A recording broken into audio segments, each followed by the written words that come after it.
اور جو لوگ صبح و شام اپنے پروردگار سے دعا کرتے ہیں اور اس کی توجہ کے طالب ہیں، ان کو اپنے پاس سے مت نکالو۔ ان کے حساب اعمال کی جواب دہی تم پر کچھ نہیں، اور تمہارے حساب کی جواب دہی ان پر کچھ نہیں۔ بس ایسا نہ کرنا، اگر ان کو نکالو گے تو ظالموں میں ہو جاؤ گے۔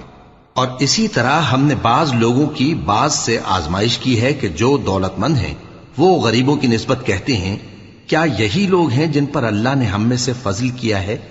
کیا اللہ شکر کرنے والوں سے واقف نہیں؟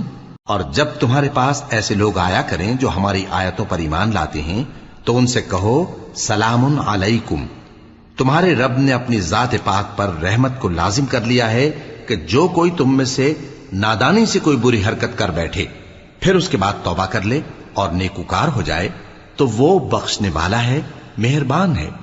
اور اسی طرح ہم اپنی آیتیں کھول کھول کر بیان کرتے